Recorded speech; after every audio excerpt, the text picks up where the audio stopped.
with that, I can start. Right, So, okay. great. So today's topic is decluttering basics for the healthy home. We're going to focus a little bit on the kitchen more than other rooms today.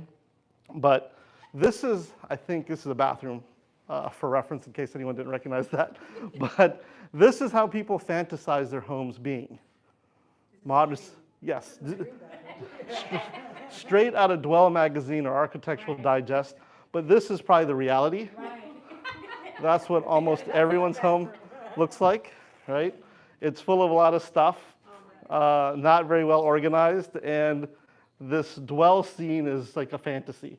This is what you thought when you got the vanity and all the other things, and this is what you end up with. And there's a bunch of reasons why that happens. We'll kind of get into it.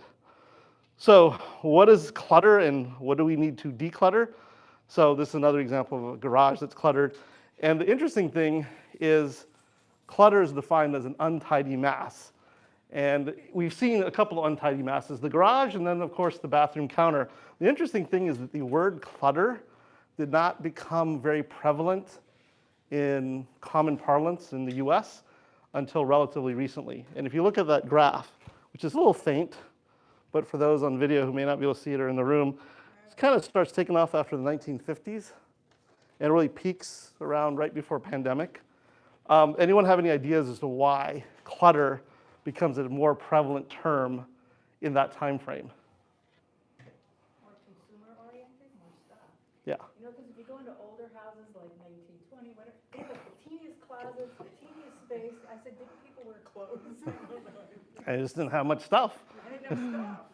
There wasn't stuff to get, and therefore there wasn't much clutter to create. Right.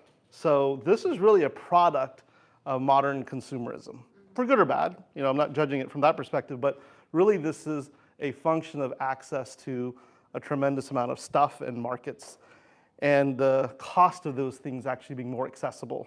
So that's why we have more stuff, and that's why you have clutter. So clutter is stressful. It's financially burdensome because the temptation is there to purchase, and we have ineffective spaces to manage it. Homes, especially like, so for example, in Dallas, Texas, they have huge attics, huge closets, things of that nature, because they have been built more recently, and they are accommodating this fact of life. Now the interesting, so you're holding your own inventory in your home. Now, of course, 80% of the items in the modern American home are used once or never. So that's sad. And when you go, most of that stuff is not going to be worth anything. Right. It's going to be a burden on your family. I just feel embarrassed. Sorry to interrupt. Yeah. I just feel embarrassed by it all. Yeah, I mean, there's some shame because it's sort of a manifestation for me personally, and I have other areas of my life where I have that work, but it's sort of a level of lack of control on my part because I get sucked into the narrative and I want to get that thing. And really it's hard because over that same span of time, the ability, have you guys, anyone watched the series Mad Men?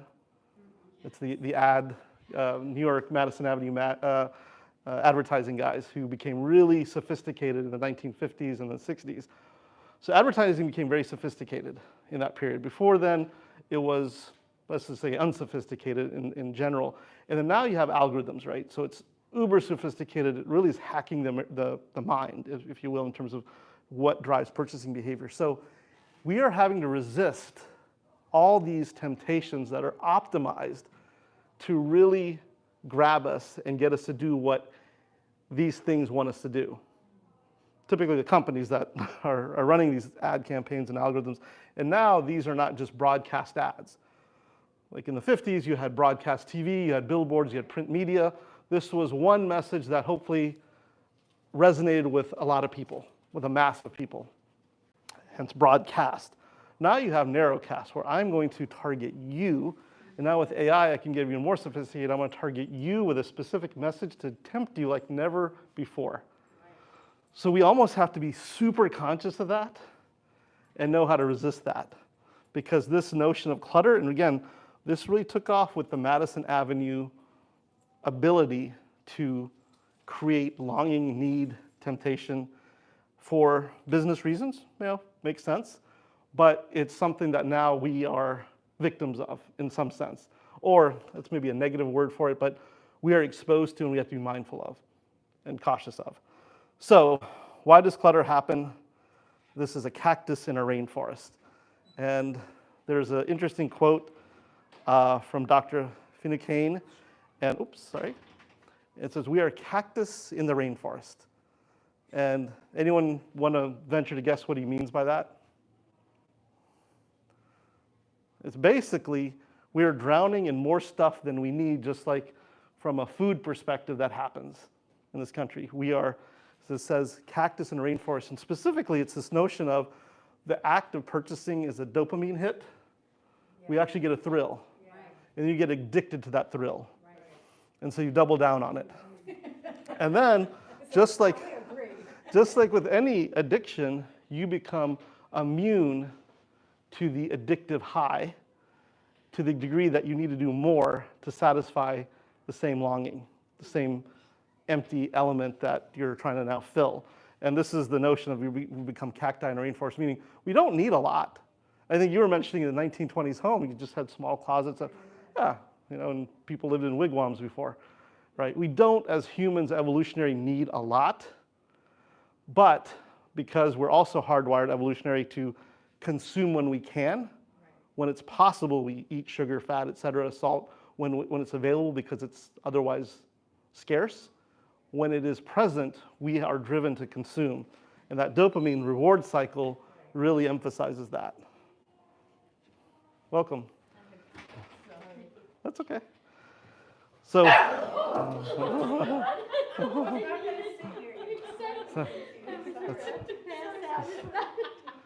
not in the clutter. Okay, everybody wake up. Exactly. If I didn't get you up, that probably did. So, what are the no worries. What are the social drivers? One is household incomes going up. Household expenditures as a result are going up. You can see, as you were talking about before, in the 1920s or up to probably the 50s, we didn't really have much to spend, therefore we didn't spend it. And then a percentage of income on non-essential items is skyrocketed. You can see from that graph. So we have more to spend, we are spending it, and we're spending on things that are probably not critical to us. And there's more temptation. It's also in your face, right? Yeah. It's so easy, you just push a button and it's like in your house. Oh, the whole idea is to how do you get that dopamine hit with as least effort as possible. If it was hard, you'd think twice, right? So every company is going to work to make that fulfillment as easy and frictionless as possible. Even in the fashion industry, they keep changing the fashion. Yes. Wide jeans, skinny jeans, high heels, short heels. So you have to be cool and fit in, so you have to keep buying. Right. It used to be 4 seasons and now it's like 20 or something. And that's because manufacturing, you guys are probably, Shine or some of the other fast fashion companies, as you know of, they basically now can produce and copy high-end designers within weeks, not months. And so they can have this constant cycle. And if they miss it, they overproduce, the inventory is not right or doesn't match, whatever happens. They're taking enough bets that they can make money, right? They're taking enough shots on goal. And on top of that, they're making the stuff very cheaply. It's not meant to last. So it's essentially disposable clothing, which all clothing ultimately is, but it's really disposable. And so if they don't sell it, it ends up in the Andes or a few other places. There's actually mountains or valleys full of discarded inventory of clothes that you can see from space. It's pretty sad. So that's where this stuff ends up. And that's the whole temptation cycle of you got to keep up, and we're going to make sure that your mindset is that that's what you need to do. And the other thing that's kind of happening here with these graphs real quick is that the family size is decreasing, so you need less for fewer people in a typical household. You have more women in the workforce, which means you have increased incomes in the household, in the average household. So you have more purchasing power, and you have a change in the statistics of, whoops, we could have had a trauma here. You have a change in the demographics of the US in terms of increased minority population. Now, what does that mean? That means before in society, you had haves and have-nots traditionally that were pretty widely separated. Now you have generally, there's still social problems, but you have more people uplifted and able to live a middle class life and adopting or emulating what middle class life is supposed to be. And that what is it supposed to be is what you're talking about. Buying fast fashion, buying consumer goods at a higher rate, and everyone's doing this now. So, and that's happening across the world. You know, countries that we were considering developing are now developed to a large degree, and they've emulated the Western lifestyle. So this is another driver. So what are the big drivers? We have bigger homes. If you go to an Eichler in Palo Alto, it's around 1,250, maybe 1,500 square feet if you're lucky. Now if you go to Dallas, it's 6,000 square feet. So very different. You have less time though. Yeah. That's the answer. You just need more space. I don't have a lot of stuff, I just need a bigger space. That's right. It's really what is my issue? I'm the right size but not the right height. Right? So that's the answer. And we also have less time, right? And so we have more space, less time, and that equals we consume more and produce less. So in the average household, we're less productive. Our dopamine hit comes from consuming versus producing. And what do I mean by that tangibly? Cooking is an act of producing. Making things, food, repairing your clothes, etc., those are all acts of productive enterprise in the home, which we did much more of way back when because time was precious, or less precious actually, you would say in some respects, and so you had the time to do those things. But they were also rewarding. The productive act actually also releases dopamine, but the funny thing is that dopamine hit or high is much more enduring. The consumptive one is you click, you get the package from Amazon, you open it up, you're like, oh my God, that's amazing, and then you crash. Versus the productive act actually is more resilient in terms of chemically in your brain, like I accomplished something. It's actually the high of accomplishment, which we don't really make time for anymore. Because by and large in modernity, we are encouraged to do a few things. The former CEO of Netflix said it best. You guys know this quote. What did they consider Netflix's biggest competitor? Anyone remember this? There's a famous quote a few years ago. Oh, the Blockbuster? No, the biggest competitor for Netflix, according to their CEO, previous CEO, was sleep. Sleep is the biggest competitor, right? Because the whole thing is that we're encouraged to consume more, and that is content. We're on our phones all the time. We're on our screens all the time, whether that's a large screen or small screen. We are buying things all the time. Amazon makes it so easy just to part with our cash. And so consumption of all sorts, passive or the act of buying physical goods, just becomes super easy. And so you have more money, and you have more options, and you have increased shelf stability. This is bad food. This is a McDonald's burger and French fries. It's a decade old and doesn't look like it's rotted very much. And then we have a greater need for novelty. These are all the things that you're talking about, the fashion constantly changing. These are the things that we have this, and then we also have that final element, which is a need for novelty. We want new stuff because that dopamine hype cycle or hit cycle becomes blunted the more we get into it. It's harder to get that high, so we do more of it. And it takes more to impress us, more to, yes, go ahead. I remember being at one of the airports, like San Jose, I guess, years and years ago, when cell phones were just coming out, and it was an ad for a cell phone, and I've always loved to people watch. So, I just enjoy sitting at the airport watching, and the ad said something like, well, if you don't have your phone, something like, think of all the time you've wasted. Right. Doing nothing. And I thought to myself, I'm not wasting time. I'm enjoying this time just sitting around. Well, it's funny. Daydreaming. Like you just don't do that anymore. Yeah. And that's good. That's good. I'm incapable now, and I did that most of my childhood. And the funny thing is that now we have to meditate. Now we have to have like calming apps. because it's not something we do inherently. Like, look, if your friend is running late and you're in a car, there's nothing to do. Right, you scroll your phone. Yeah, now you scroll your phone, and 20 years ago, 30 years ago, you just sat there with your own thoughts. Now, Appreciated the sunshine. now I don't even know what my own thoughts are anymore, right? That's sort of where we are. And I think the other thing is, like we've kind of said, the act of buying itself becomes the point. You don't know if you really need that thing, but the act of purchasing for that hit becomes the driver. I just need that need for novelty because we can have it. Now, there have been other examples, and one important thing, I'll kind of use this Target slide, the Target slide, for a few purposes. In Walmart, you go down here, and was it San Antonio Road, you got a Target and a Walmart, right? That's just an interesting competitive situation. But it's very cheap to get things. And we perceive Target as probably a little bit more elevated than the cheaper Walmart options, but it's very cheap to buy stuff.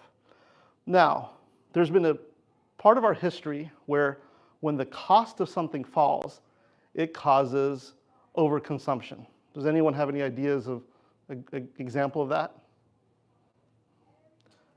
If eggs ever come down in price. Yeah, well, we might eat more omelets, that's for sure. But I was going to refer to the temperance movement.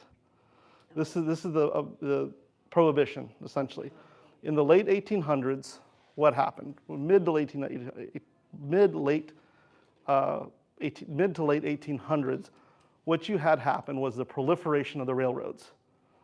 And what did the railroads do? The railroads made it easy to bring Midwestern grain into cities where it can be distilled, brewed into alcohol. So what does that do to the price of alcohol? It drops. Yeah, and then you have everyone pickled all the time, right? And then this is when you have the temperance movements that emerged, and those temperance movements led to prohibition because alcohol consumption was a real problem. And that's because it became super accessible. You didn't have to think twice about buying a whiskey or a beer or what have you. I think wine was a big thing back then. But by virtue of the same thing, plastics, and everyone remembers the Mrs. Robinson, yes, The Graduate, where plastics are the future, really was right. Plastics are extremely cheap to produce these days, and as a result, cheap to consume. And so the price of everything is now very accessible. And we just as humans don't have much self-control. And again, that's a hardwired evolutionary thing, is when you have the ability to consume, you do it because you don't know when the famine's coming. So you take advantage of it. That's how we're set up. And so everything in this Target, from a plastics perspective, we'll talk about microplastics here too, everything here is destined for landfill. That's one thing, most everything. There's a few metal objects and glass and whatnot that may not be. But when you walk into the Target or Walmart next time, you can't unsee it once you've heard it. I guess hearing, seeing, whatever. Now when you go to one of these big box retailers and you walk in, just realize almost every single thing in that, whatever, 25 to 60,000 square feet is destined for the landfill or our waterways or our oceans. And that's because even though people talk about plastics being recyclable, they are ultimately not. They can only be recycled about 5 times. And what is the final state of recycling? What is the last stage of plastic when it's been recycled as many times as it can be look like? It looks like those trash bags there. See the film? Any filmy plastic, thin plastic, like for bags or whatnot, that is the last stage of plastic before it can no longer be recycled. And we only recycle about 6 to 9% of plastics in this country. Japan is high at 80%, but ultimately it ends up being unrecyclable because the fiber composition or the molecular composition degrades to a point where it can no longer be recycled. Now, so ultimately, the end destination of all plastic is in the water, the air if they incinerate it, or the landfill. That's the end destination. Goes to Puerto Rico. Or it used to go to China, but China said no more. Yeah. Right? Indonesia, Vietnam, those are all places. Paper has the same limitation. Paper can only be recycled so many times, but at its end destination, it turns into compost, or can at least. Paper the fibers get shorter and shorter as you recycle it more and more, and it ultimately will end up at a point where you can't recycle it anymore, but it can go into compost. Paper bags are kind of the last destination. That's the most recycled paper typically, like the bags you might get at Piazza's or grocery store, Trader Joe's. That's your super recycled paper, and that will be compostable. But remember, when you look at a Target now, it's hard to not see the fact that most everything in there is going to go into landfill. I was just noticing that the second line there, explore online and grab them in stores. Yeah, yeah, yeah. Seize them. Like Amazon has made more consumerism. Yeah, it makes it easier. The frictionless nature of commerce. And look, Amazon's great in terms of I need something, I can get it, but it's the perception of what's needed and that act of consumption that is, and I'm not advocating minimalism or anything of that nature. If that's something that you're interested in, that's fine, but it's more mindful and more intentional consumption once you know these things. Because essentially, companies are having you part with your cash, and they are essentially looking at you as an economic unit to extract wealth from. You work for your time, or you exchange your time for income, and then that wealth is transferred to these companies in the most frictionless way possible. That's their whole intent.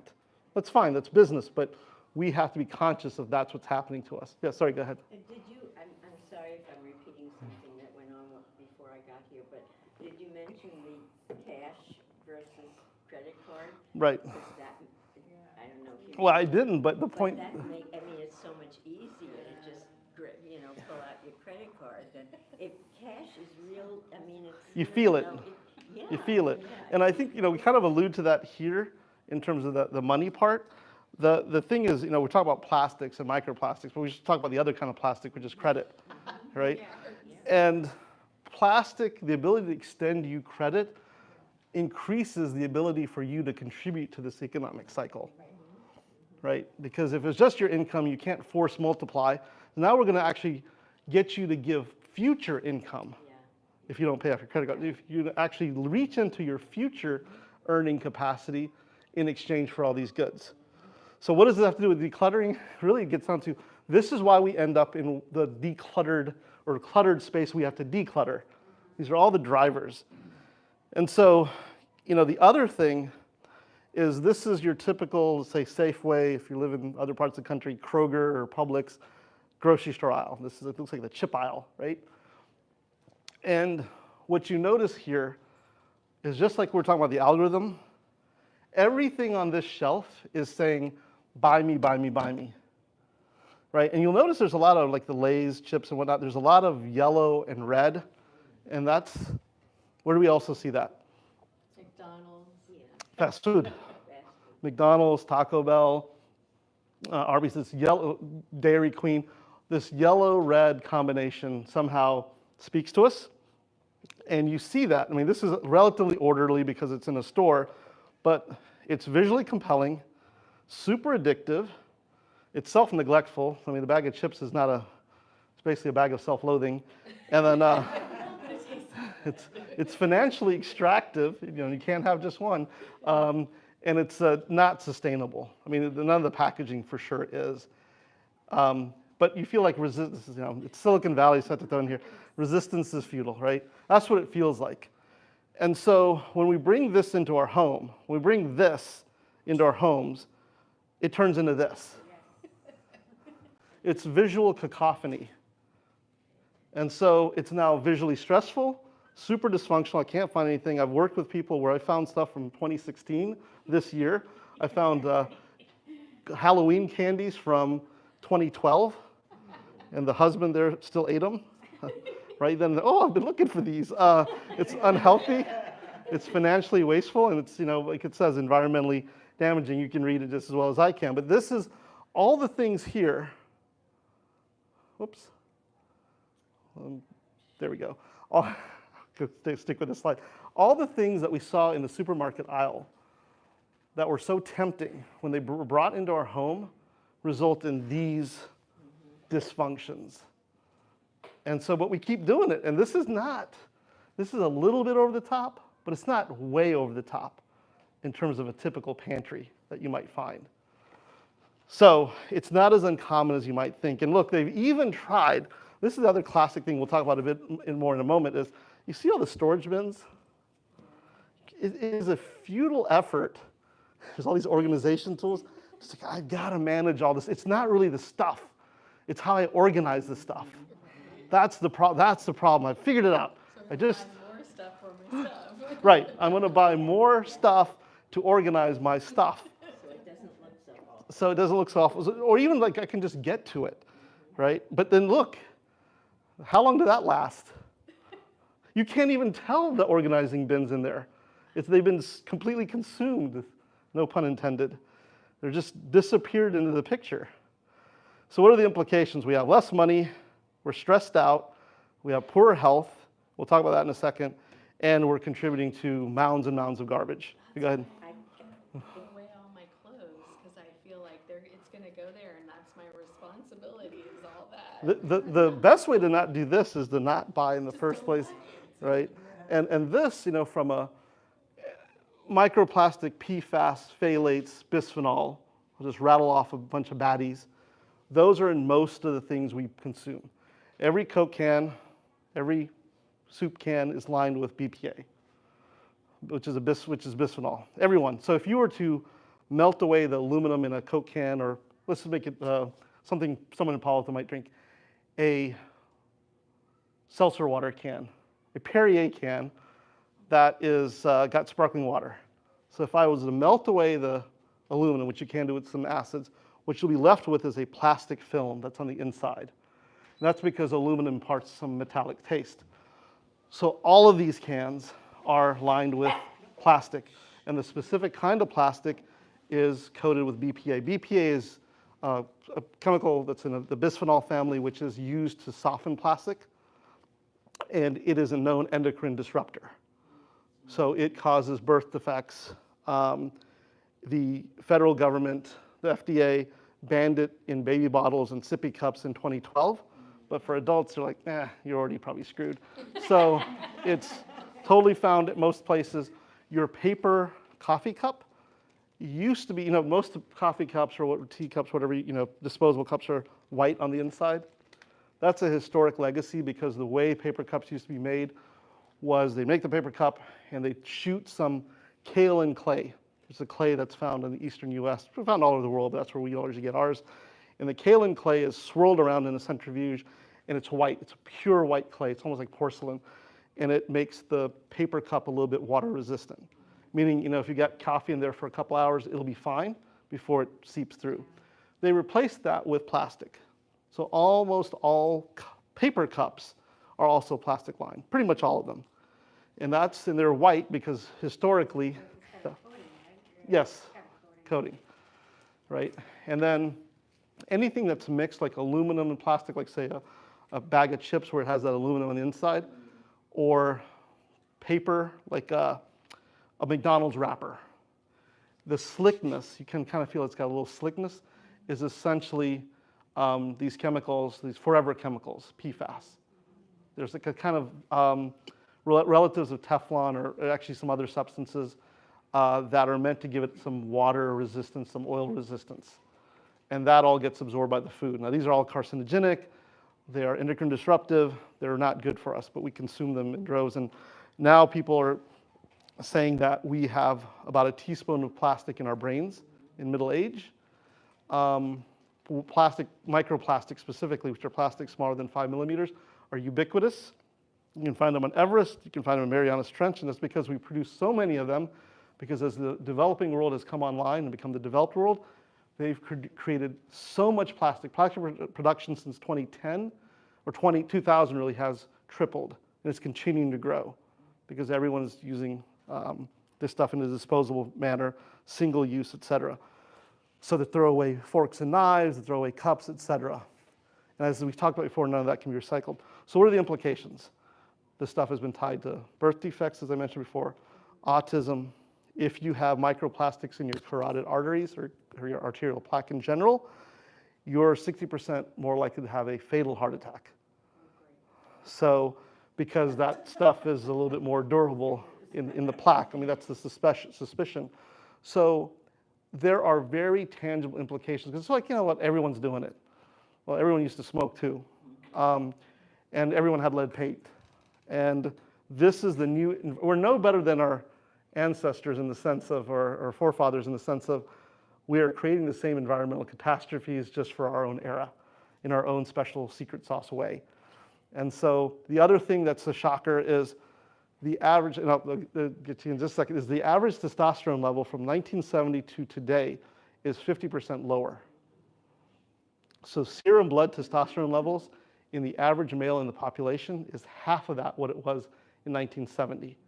And that's because we're soaked in these microplastics that are estrogenic. They're all pretty much estrogen mimickers. And that has had a profound impact on male fetuses. A male fetus right now is in real trouble because almost all placenta, almost all breast milk, and almost all recumen, the first baby's first poop, has plastic in it now. Used to be less than 10% 20 years ago, now it's up nearly 100%. They were to sample placenta, breast milk, baby's first poop, it all is full of plastic. That was not the case 20 years ago. So there's no wonder this has having serious implications. Sorry, you were going to say? We have an incredible real-life example in our neighborhood. The house, we live in an Alto in Green Meadow. The house directly across the street from us. The couple who lived there, they had one daughter who was, grown and out. So it was just the couple living, and the wife had trouble socializing, and she had some real emotional problems, and I guess she kind of soothed herself by staying up late at night and ordering stuff online. Retail therapy. Retail therapy, but to the point where. There were times when I would see a package go over and, give it to, and she would never open the door more than a crack. She would, and nobody ever went into her house. You couldn't, because apparently it was piled floor to ceiling. Oh, hoarding, a hoarder situation. Hoarded to the point where when they finally got around, she was in a home finally, and her husband had to sell the house. From what I understand, there was a tree growing, I'm serious. Inside the house. Inside the house, through the house. Everything was, you couldn't see anything. Things were growing from the roof, from the floor. They had to bring it, and they were selling it during the pandemic. It took it was awful, 3 years. Dumpsters, one after another would just come and dump and dump and dump. It was so sad. And what you're describing is a clinical, pathologically diagnosable state, Yeah. and we're all on that spectrum. But this was the Extreme. We're just different places on that spectrum where, I've got a headache versus I'm officially a migraineur kind of thing, that I can find an entry in a medical diagnosis book. And so this is just a spectrum. That's just someone who basically had an underlying issue that this fulfilled, right? But this is very common. We feel emptiness and we fill it with consumption. But the other thing, so as an implication, what we do is we start to, as I was alluding to in terms of the storage bins, we start to go, okay, it's not the stuff, it's how I got it set up. This is my lack of discipline and organizing. So I'm gonna go watch a bunch of episodes of The Home Edit and binge on Netflix, and I want to buy all these plastic bins and all these organizing tools because it's really organization, it's not the stuff itself. And so this is the traditional approach. I edit, which is the term. I'll throw stuff away that I don't need. I'll categorize it, so I'll put it in its right place. I'll contain it so it's not exploding everywhere in that same containment bin, and then I'll label it because I need to know that this is where my sweaters are, even though I can see them. So this is the traditional approach. And what's often missed is you don't use most of the stuff that's in your house anyway. So that the edit is supposed to take care of that, but it goes back to that melon baller example we gave when maybe some people weren't here yet. You just can't let go of it. Because what if one day I might need it for that party I'm fantasizing where I'll have the little cheeses and toothpicks and the melon in the middle. But the truth is we don't use most of the stuff we have. And that's the tough, the tough part to realize. Now, there's some studies that say there's 300,000 objects in the average American home. It's probably more like 60, I think, 60,000. But of those, we only use about 5 to 7,000 at most. And think about that, 5 to 7,000 objects. That's still crazy. That's still a crazy number. I've found myself buying stuff and then I'll open it and then I'll just leave it there and I'm like, what? What was that all about? Why didn't I, like, I'm supposed to put it here and do this thing and I just like, I don't What's the worst? What's worse than that even is you buy it, you go, I don't really need it, I'm gonna return it, and then you never bother returning it. And you're like, you missed the window, and you're like, that was it. So you look here at this kitchen, everything's organized. They've reproduced the supermarket aisle, right? They've done a great job. They've even got the Holiday Inn hotel buffet situation there. And they've categorized, they've turned Sephora, at home there. And so this is considered the answer to this issue. But the problem is that these objects really aren't fitting into our lives. What we're doing is we're organizing, I'll put the tagline here, we're organizing consumption versus organizing behavior. That's the core issue. And so the real thing we're doing here is we're deciding, like, how do you want to live? What are the things you typically do in your day? How do I build a system to facilitate that? How do I keep making that better? And then how do I habituate to that? So what does that all mean? What are all those words on the right? You guys are familiar with this. If you watch any home organization show, you'll know this. They pretty much all follow the same pattern. What's different here?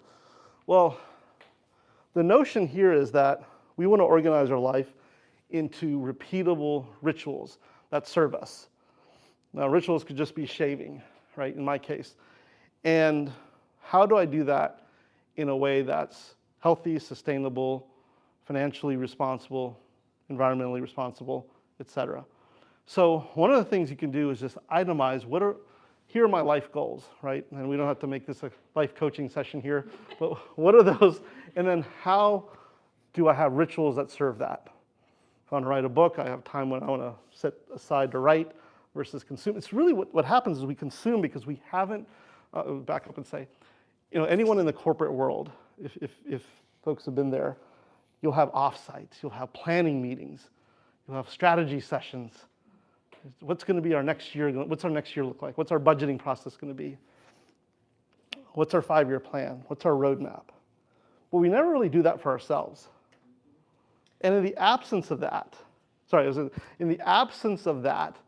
we kind of make it up as we go along. We don't have things that structure our life so that we're accomplishing what we want to accomplish. And it could be as simple as I just want to avoid cavities, so I'm going to brush my teeth every day, which most people do. The dentistry profession has done a good job habituating us to that by and large. But that's a simple act that really needs a few simple tools.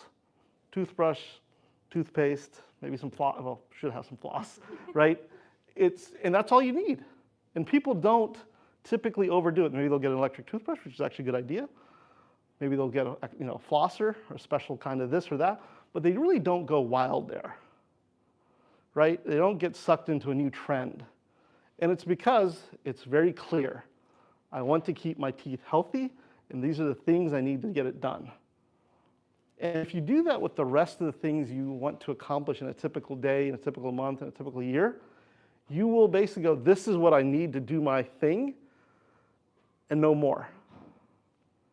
If I'm going to go, and I'll go say one more thing, and I'll definitely take your question, is if I want to go to a formal event every quarter, and I know this, I thought about this, then I will purchase the things to facilitate that, the shoes, the dress, etc.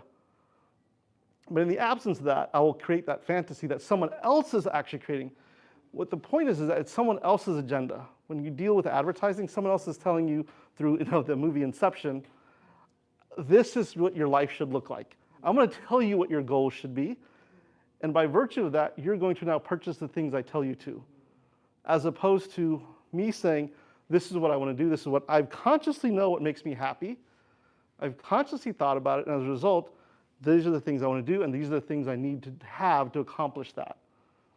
As opposed to someone else setting the agenda. I mean, it's a common sort of a refrain where if you start the day early and you kind of tackle your agenda, it's better than if you wait and then the world comes at you and it sets your agenda. It's other people's agenda. So sorry, you were going to say. For the first time a few years ago, I found a calendar at FedEx, and at the beginning of each month, between this month and the next, it has 2 pages, your goals for the next month. Right. And what kinds of things, what new behaviors you'd want to put in. That has been, and I've been following it, and it is so helpful. It's a game changer. It's fabulous. Because now you're dictating the purchases versus something else dictating what is going to draw you to buy. You're setting the goal. Yeah. You're setting the direction. And I find that with this, I'm writing, notes on the calendar instead of like a separate Right, a piece of diary paper, or yeah. something, but I'm taking notes of things that worked for me, things that didn't, and it's a kind of an ongoing checklist Yeah. for myself. Yeah, It's really great. that's exactly right. I mean, it basically lets you document consciously what it is you want to get done. That's brilliant. And I think this is sort of an example. This is a little bit involved. It's a little bit of an eye chart, but here are just some simple things. Here are all the things I do typically daily, weekly, monthly. And this is the stuff I need to get that done. This will all be available to you guys, by the way, but this is a little involved, like I said, but you don't need many more things than this, right? Than the things that would satisfy many of these goals. Now you have other bigger life goals and aspirations. Like I said, maybe you want to write a book, but you kind of just need a computer and some time and space and a nice quiet spot, right? So maybe you'll splurge on a nice desk or something, but then that's what it's for. It's to accomplish this goal. And so if you do this as a start, this is a way to consume intentionally, right, on the terms that you set. And you were turning these into rituals, as I said. Oh, you want to take a picture? I'll let you do that. Yeah. And then if I look at this pyramid, we have physiological needs. And I kind of call this generically the plastic-free diet, which I have started on. And that is being safe, avoiding toxins that, because it's cheap and plentiful, people are exposing you to. It's just because it's an amoral business decision, right? It just is what it is. And then I call this the psychological needs, which are the ritual-based home, which are what are these things we just do with regularity that become familiar. As humans, we like pattern. We like predictability. It reduces stress. Unpredictability is what's stressful. And then financial needs are addressed by the fact that we are now limiting what we're purchasing, expending our energy and our money. Forget just money, it's also our energy, our life force on to just the things that we've decided are important. And then finally, the spiritual need is things that are objects we actually revered. The Japanese concept of wabi-sabi, of things that are actually reverable, if you will, as opposed to, if I look at a plastic cutting board, we'll actually talk about this here in a second, it's not going to be the same as I look at a wooden cutting board. And I want in my home things that give me joy and are uplifting versus things that are inherently disposable. And I kind of viscerally know it's not really good for me on any dimension. And we'll talk about that more in a second. And I kind of look at the framework of, there's a little bit better slide here.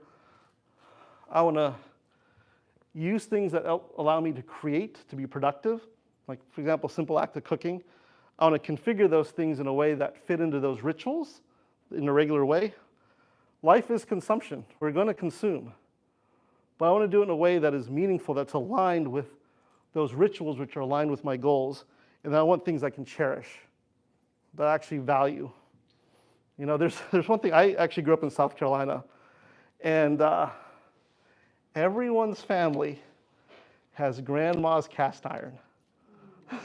Everyone's got a Griswold, or there's one other brand that's escaping right now. There's these pre-Lodge cast iron pans that are like, this thing's from 1925 or even earlier. They just are indestructible. And how many meals have been made in that thing? Right? That's the notion of cherishing. And I think one of the ways I look at this, I'll just kind of scoot through the list here, is I look for, when I buy things that are as raw and natural as possible, that are convenient, I'm not going to give that up, that are aesthetically pleasing, very sustainable, super standardized, that's I'll talk about that in a minute, and then healthy. When I say standardized, I don't want to buy things that are super proprietary. So for example, storage containers. I'll buy mason jars or Pyrex because you can always get another one. Pyrex has been around for 50 plus years, standard sizes. You can even buy third-party lids. They give you crap lids when they sell it to you. They always break apart in the dishwasher, but you can get silicone ones from third parties on Amazon very easily. So if I lose a lid, I don't have to throw the whole thing away.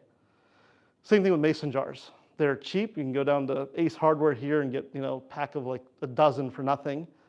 And the lids, if you buy it from one brand versus another, the lids all fit each other.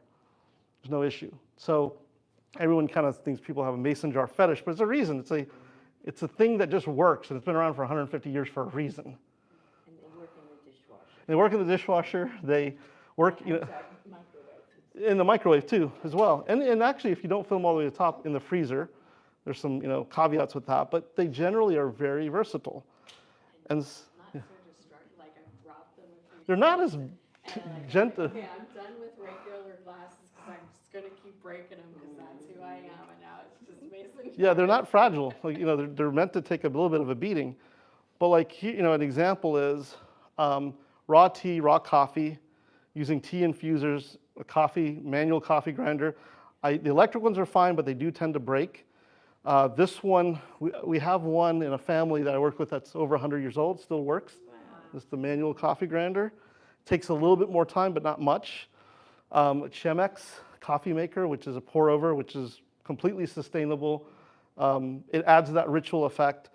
I'll just crank through these. These are just different tools. As an example, like coffee is one of those rituals. These are things that all look nice. They're healthier. They're sustainable. They're better for you. Most people don't know, if you drink tea from a tea bag, even if it's paper, it's the single most material act to ingest microplastics that you can do. Single worst thing. In fact, if you take a BPA test right afterwards, it will be off the charts. It's the worst thing you can do. Like any company? You can find companies that have now sort of figured it out and they're making PPE free. But if it's loose tea, you're fine.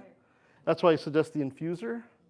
But if it's in any kind of, and you can tell the plastic tea bags, they feel plastic, but the paper ones are not better because they're lined with that plastic on the inside.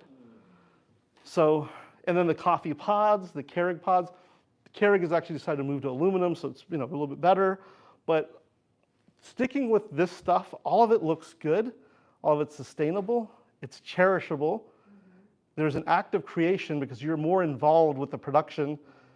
There's a convenience hit, but you're more involved with that productive act than you are otherwise. So these are examples of that in more concrete terms. And you can always, again, put them in a way that's as well organized. So raw and natural, and then these are examples. Sorry? I just bought that one. This one right here? No, the MCT oil. Oh, the MCT oil. So I'll talk about these. These are, if you want cleaning agents, yeah, the MCT is basically fracturized, it's where the fats have been removed from the raw coconut oil. So with these three things, and you can add lemon juice and Everclear, like hardcore alcohol.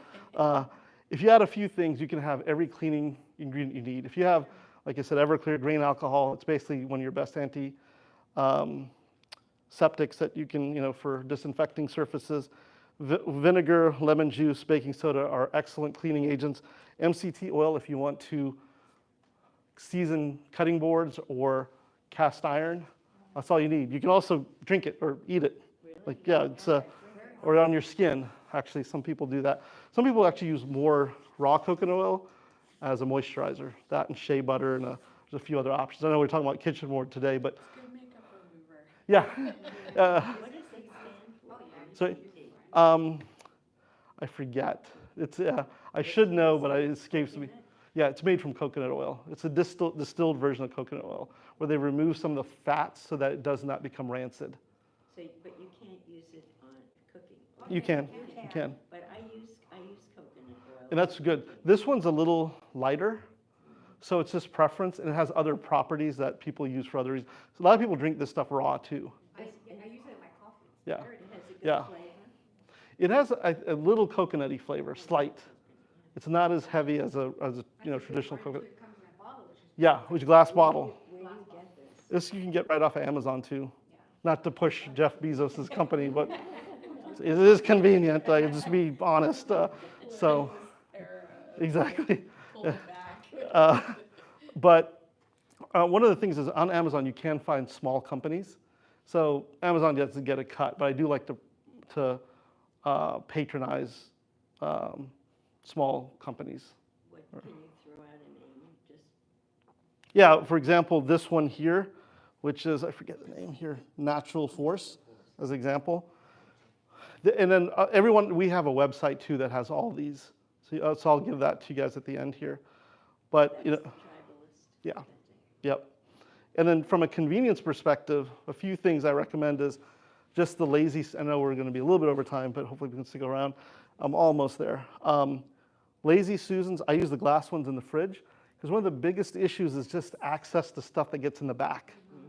So these things can come in like large 18, 24, 12-inch sizes, and glass just wears better in an environment like the fridge. These wooden ones are fine outside, like for spices and for condiments. And so these are great ways to just have easy access to stuff without being overwhelmed with stuff. And then I like to get appliances out of the way because I like clean countertops. So these lifts, for like the KitchenAid mixer, you can turn into anything.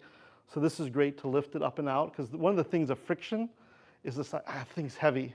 I just don't like moving that thing. But this just pulls it up so it's actually accessible and usable. And then these pull-out shelves in general. Because the biggest thing is you just don't know what's up in the back. And remember, these cupboards from the 1920s were designed when you had 5 things on the shelf.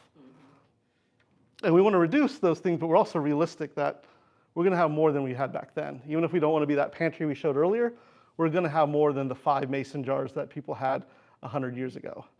So this just makes life easier. And so here's an example of how this would be deployed in like a pantry. So then the comment I made before about aesthetically pleasing, this set of cutting boards isn't an advertisement. This is as appealing as they could possibly make it. It still looks like shit compared to the wooden cutting board, right? Your body kind of knows what is good and right in the world. And that cutting board just does not look like something. And people go, well, wooden cutting boards, you have to put them away. Well, no, you don't, because they don't look bad out. You put the plastic cutting boards away because they look horrible. Looks like a binder. Yeah, you don't want people to see it. So that's why you put them away. Versus this, it looks like some scene out of like Little House on the Prairie, So it's like, it's okay. And then this, obviously, we actually have moved this in my home. We used to have like a pantry just full of exploding junk. But we went to this mason jar approach for nuts and dry beans, etc. And the biggest thing is, it looks nice. It's aesthetically pleasing. But you have visual inventory. I know what I'm running low on, what I'm, got plenty of, etc. And then I go with this supremely, sustainable, which these are all hotel pans. So one of the things I've done with hotel pans is actually gotten perforated ones to keep potatoes and onions and garlic. And these are, no matter what, just like mason jars, they're standard sizes, standard lids. If something gets lost, something breaks, dishwasherable, or it can be washed in the dishwasher, this is all replaceable. And it's steel, so it's super recyclable. Patel, P-A-T-E-L. Hotel pans. Hotel pans. Okay. H-O-T-E-L, hotel Thank pans. you. So, and then one thing I've done is in my kitchen, I have one of these, and I have one for compost and for chickens, because I have chickens, one for dirty rags and clean rags. And I can use that so I don't use as many paper towels. I almost don't use any at all now because I have clean rags, dirty. So I take this to the laundry machine, put the clean ones here, and I can just cycle through. And cotton rags are actually easier to use than paper towels. And I have one for Swedish dishcloths as well. But that makes it very easy. You now have a system. And then here's an example of what some of this where it started for me was I was going through lots of shaving foam cans and disposable razors and just cranking through them. And I said, look, I need to make some changes, and that's what I did. So these are double-edged razors. I get just as good a shave, but it's an example of now a different ritual. I'll kind of, this is the standardization. I'll actually kind of wrap up here because I know we're running a little bit out of time. This is, again, that consumptive fridge versus that healthy fridge. And we'll skip some of these horrible pieces, just things that will scare you. This dress is full of PFAS microfibers that you're inhaling, bad stuff. The only one who looked at it. Yeah, that's the other thing.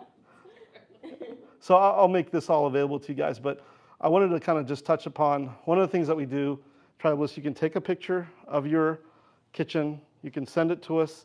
We'll actually itemize just based on the picture of what is healthy, what's not healthy, and give you back the feedback of what you need to do to make changes. So it's very simple, and it's using AI. We also have a book coming out called The Plastic-Free Diet. And I'll just show you guys very quickly what this looks like. So here, this is an example of something we worked on where this was a real client's kitchen. We kind of made it more look along those lines. Again, the steps are give us a few photos, we'll give you a plan, and then help you bring it to life if you want. So not very expensive. So all the material today we'll make free to you guys. But there's the full guide. It's pretty extensive that goes through how to set up those rituals, the goals, as you mentioned. That's only $10. If you want to take a few pictures and send them to us for us to analyze, that's not much. If you want to talk to someone, it's a little bit more. And if you want to talk to us for a whole transformation, it's a little bit more than that. But it's meant to be pretty approachable in the sense of, for $25, you can send us a few pictures and we'll analyze your kitchen or bathroom or whatever the room it is that you want us to focus on and give you guys feedback as to what's healthy and then the sustainable swaps. It can be a closet. Yeah, we do kitchen, bathroom, bedroom, closet combination, and then home office right now. And then we're going to do kids' room, garage later down the rest of the year. Yeah. So you actually don't come to the house, right? We used to, we have, and we can, but we found that most people are like, I don't want you to see how messy my stuff is. So what happens is, just practically speaking, is people do the pictures, and you develop a relationship, and then they're like, oh, you can come by. And then, so that's sort of how, and we also wanted to make it super approachable because we did this manually before, where I was literally itemizing what's in people's homes, and I'll pass out some business cards for you guys to have. And what I discovered was it took forever.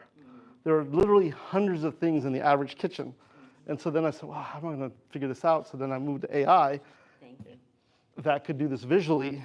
And then what I learned was it was pretty accurate, and it could give the results as I was showing before. I'll come by and give those to you guys a second here. The example I was showing here, it's pretty accurate.